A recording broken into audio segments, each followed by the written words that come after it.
Salut très chers lions et lionnes de l'Atlas, le rassemblement actuel de notre équipe nationale touche à sa fin et il nous reste un dernier rendez-vous, le match contre le Lesotho à domicile. Ce sera une rencontre importante avant une longue pause sans matchs internationaux. Lors de notre dernière confrontation avec le Lesotho, ce n'a pas été une partie facile. Les Marocains avaient gagné difficilement 1-0 grâce à un exploit individuel de Brahim Diaz. Dans cette vidéo, je vais vous présenter mon 11 de départ idéal pour ce match, mes attentes pour cette rencontre et enfin mon pronostic pour le score final. Avant de commencer, n'oubliez surtout pas de vous abonner, liker, partager et commenter si vous aimez le contenu, car c'est vous la force. Mon 11 de départ idéal serait très proche de celui utilisé contre le Gabon avec quelques ajustements. Lors de notre dernier match face au Lesotho, Regragui avait décidé de tester plusieurs nouveaux joueurs dans le 11 de départ. Cependant, le manque d'automatisme avait compliqué les choses et le résultat final n'était pas à la hauteur de nos attentes.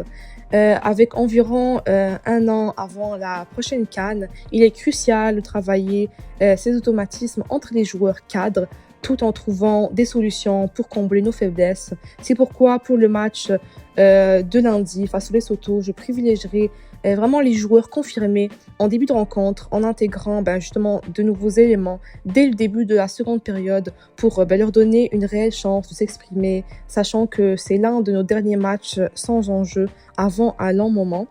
Dans les cages, donc, je mettrai Bounou, qui reste une valeur sûre.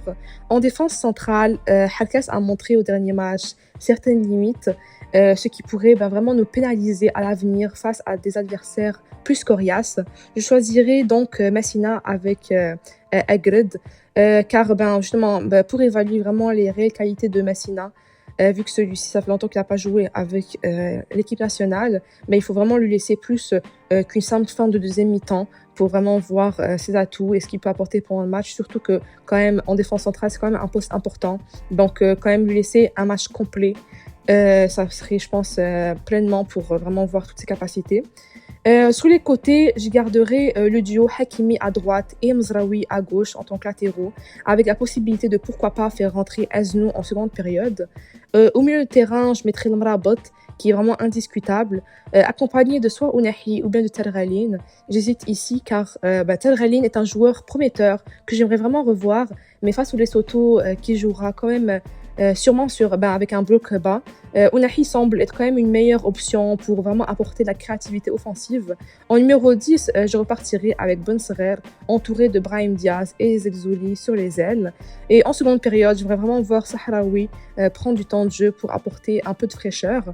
En pointe, mon choix serait Rahimi, bien sûr, vu que je le considère vraiment comme notre meilleur numéro 9 actuel. Cela dit, je serais quand même curieuse de pourquoi pas voir Saibari évoluer en tant que faux neuf, une position que quand même beaucoup réclament pour lui. Mais pour débuter, je vois quand même Rahimi.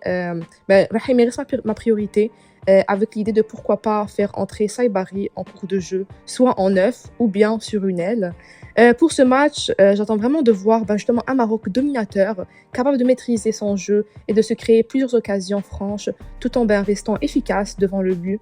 Défensivement, il faudra être stable et éviter de se mettre en danger face à une équipe comme le Lesotho, qui normalement ne devrait pas vraiment nous poser de gros problèmes. Offensivement, l'objectif est clair, vraiment marquer rapidement pour imposer notre rythme et déstabiliser leur bloc bas.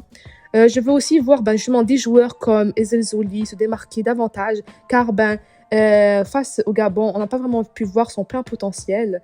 Donc vraiment, je m'attends face au Lesotho de quand même voir un Zelzouli comme lors des derniers matchs avec le Maroc. Sinon, pour mon pronostic, je dirais quand même une victoire 3-0 pour le Maroc. Ce ne sera pas un match facile, car vraiment percer un bloc bas demande de la patience et de la précision, mais avec de l'efficacité et de la motivation, je suis sûre que nos joueurs montreront un beau visage. J'espère vraiment voir du spectacle, pourquoi pas, de la continuité et vraiment quand même une prestation rassurante de la part de nos Lions.